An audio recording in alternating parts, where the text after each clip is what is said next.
Feels like the Warriors came out of the gates trying to make a statement. We're not too old. We're still contenders. We still got it. And then these last two games, it's like, whoa. Maybe, whoa. You say, well, it's only two games, right? The problem is it's the 6th and 7th game of the year. Now, the Warriors, you look at their schedule, it's vicious. Just for me as a content creator and doing these breakdowns and the turnaround of it, just for me is like, yo, this seems like a little condensed right now. I can't imagine how they feel. So there is that. But we've seen Steph go through these lulls during the season. Usually it's like January, right? It's after like 2 months of the season. And you get it. It's like the dog days of the season for a veteran player. But for Steph to look like this, game 6 and 7 in the season, that's what's super concerning, man. That's what's super concerning. And I want to be careful here because he very well could be, look, I did the breakdown. I'm not even going to encourage y'all to go watch it. No, if you want to see how and why it was so bad, again, all these breakdowns will be on the Patreon. But when he missed the free throw there late in the game, and I'm looking at the tape this morning, I don't think I've ever seen Steph off balance shooting a free throw. When he lets it go, I think he's got like all the weight on his left leg. He was off balance. I was like, that is. So then I'm thinking like, is there something with the lower legs? Like he seems physically uncomfortable. His eyes he looks like he's gone off the Henny, dog. I tweeted it last night. I was like, he looks like he lit right now. I don't even understand. And so, is it the mind? Is it the body? The mind and the body are so connected, right? And here's my theory. Steph came out feeling good, ready for the season, excited like he always is. And then 4 or 5 games into the season, did he not like how his body felt? Like, yo, my knee hurts, my this, my that. And then this thought crept into his mind, like, I don't know if I want to do this for 82 games. Like my body already hurts. I'm already tired. It's 5 games into the year. And so is that maybe why he looks just kind of disinterested and disoriented out of it? Is it like we've gotten just 2 weeks into the season and he's like, I'm not feeling good. This is scaring me, right? But I think the most disturbing thing physically on the court that I'm not seeing a limp or anything per se. There's nothing I can physically pinpoint, but y'all have seen it. It's the hand-eye coordination. We're talking about Steph Curry, maybe the greatest hand-eye coordination athlete we've ever seen, right? He is mishandling the ball all over the place. He can't deal with ball pressure. Even when it's not like physical, he's just dribbling the ball and then trying to skip it. And so that took me down the path of thinking like, is there something, is his nervous system, which could be, lack of sleep, not eating enough. Like these are things that you would throw out the window with Steph Curry. He's been doing this so long, he takes care of himself, but the hand-eye stuff is what I'm seeing. I'm not seeing like an actual, like, oh, the ankle or anything like that. And then again, where does that lead? How much of this is mental? Is it just like, dude, I shouldn't feel this tired 5 games into the season and I'm depressed about it, right? So, I don't know. Again, we've seen this from him before, but never this early in a season, right? Draymond. I called it out, first preseason, you're like, whoa, he's out of shape. He's big. And I know to the casual eye, you're like, well, Draymond's always been a chubby dude, right? But like when you're 6'6", 6'7", you can carry a lot of weight. Like Luka is a perfect example of it where you're like, he's lost 30 pounds and you look at him and you're like, has he? Like you can tell he's a little skinnier, but these basketball players that are such tall people, they carry a lot of weight on the frame. So it's harder to read the weight gained and weight lost. Draymond was heavy coming in, 15, 20 pounds, and he's working his way out of it, but he's not getting off the ground.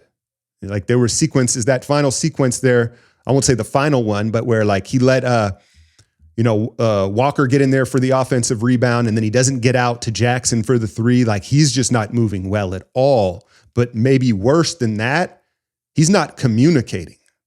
He's supposed to be the voice in that backline communicator.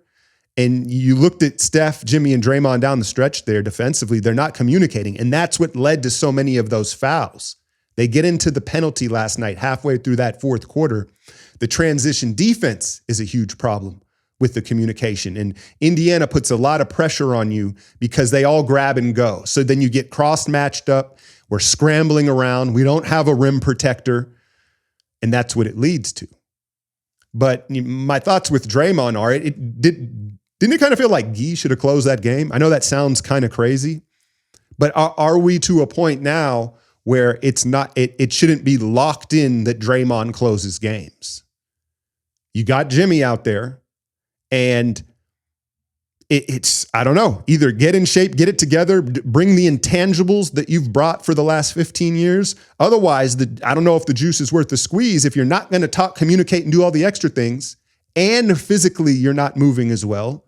It's rough right now. So I don't think he's cooked, but I think he needs to get in better shape, and he needs to get back to being the voice on the floor for the team.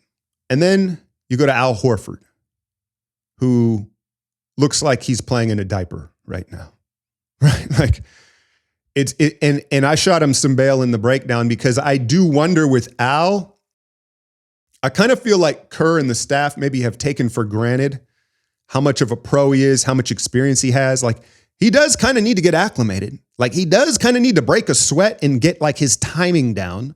Like we know he's not super fleet of foot at this point in his career, but I think it's hard. He doesn't get in sometimes until the second quarter. He's not playing on back-to-backs. It's like up to 20 minutes. This is still a new team for him, as smart as he is. So I almost wonder if you played Al more, if that would help his mobility and his motor and just like how he was moving. I think right now they're almost using him too little. He's like dormant, right? But it hasn't looked good. It hasn't looked good. And you wonder if Trace Jackson could give us some pop, but then we're expanding this rotation. That's something that no one wanted to do, right? But when you look at how the young guys came in that third quarter, and it was, first off, GP2, here's my issue with Kerr. GP2 should be out of the rotation. I think we can all see it. Everyone loves Gary, but it's gotten to a point where he makes more mistakes than plays. When GP2 was GP2 for us, he'd make 3 or 4 plays and then he'd make a mistake, right? The ratio is flipped. He makes far more mistakes out there than plays. And so it makes no sense why Will Richard DNPs last night and GP2 is out there, right? But in the second half, it's Gee and it's Moses. And I just think that listen, have we moved into a phase? I understand it's 6-7 games in, but this is how we're feeling. I'm talking as a fan here. There's always the people in the comments that are like, oh, you're overreacting. But this is how I think a lot of us are feeling. And these are the questions that are arising right now. Have we reached a phase where because of Jimmy and where Kuminga and the young guys are at, like Moody, Kuminga, and Pods are already, I think, to be contributors, where there are nights where you don't close Draymond, Steph, and how it looks. I'm not saying every night. Listen, when you're playing a playoff team, a contender, and they are so talented, you need them on the floor to have a chance. But in these games where you're playing a depleted Pacers team, a depleted Bucks team, you're in Charlotte, right? Like maybe the better move is Gee and Moses and Will Richard and their energy and competitiveness matching some of these less talented teams that have more youth and energy because they bring us back in the game. And then y'all saw it. Steph and Draymond come in and what was it, like a 17-5 run from the Pacers? So again, I get it. We're only 7 games in, but that's the point. If we were 30 games in and you say, oh, Draymond's tired, Steph's banged up, then it makes sense. It doesn't make sense yet. So that's what's most disturbing. And I think that my question is, can Jimmy lead this team right now? Can Jimmy find a way to get Steph and Draymond interested, motivated, and playing hard again right now? Kuminga, Pods is playing better. Moses, the sporadic minutes, may have to. We've said this all summer. We knew it, but Kerr is having a hard time doing it. Going to have to lean on these young guys more. right? And if that means Draymond not coming back in to close a game because Gee is all over the glass, he's got to swallow his pride and do what's best for the team. But more importantly, I think Kerr has got to be willing to try it. We move back west, Sacramento, Phoenix, back-to-backs. Look, it on paper, they're 2 games you should get, right? But they're also 2 division rivals where you can kind of throw out the records and the talent on the floor, and you know that it's always going to be a competitive game because of that. But when is Steph going to shake out of this funk? You expect against Sacramento, who doesn't play a ton of defense, although Keon Ellis is not always fun to play against. But yeah, man, those are my thoughts on this disastrous 2-game road trip. No more GP2, more Gee in these low energy nights, right? The communication has to pick back up from Draymond being the leader vocally on the floor.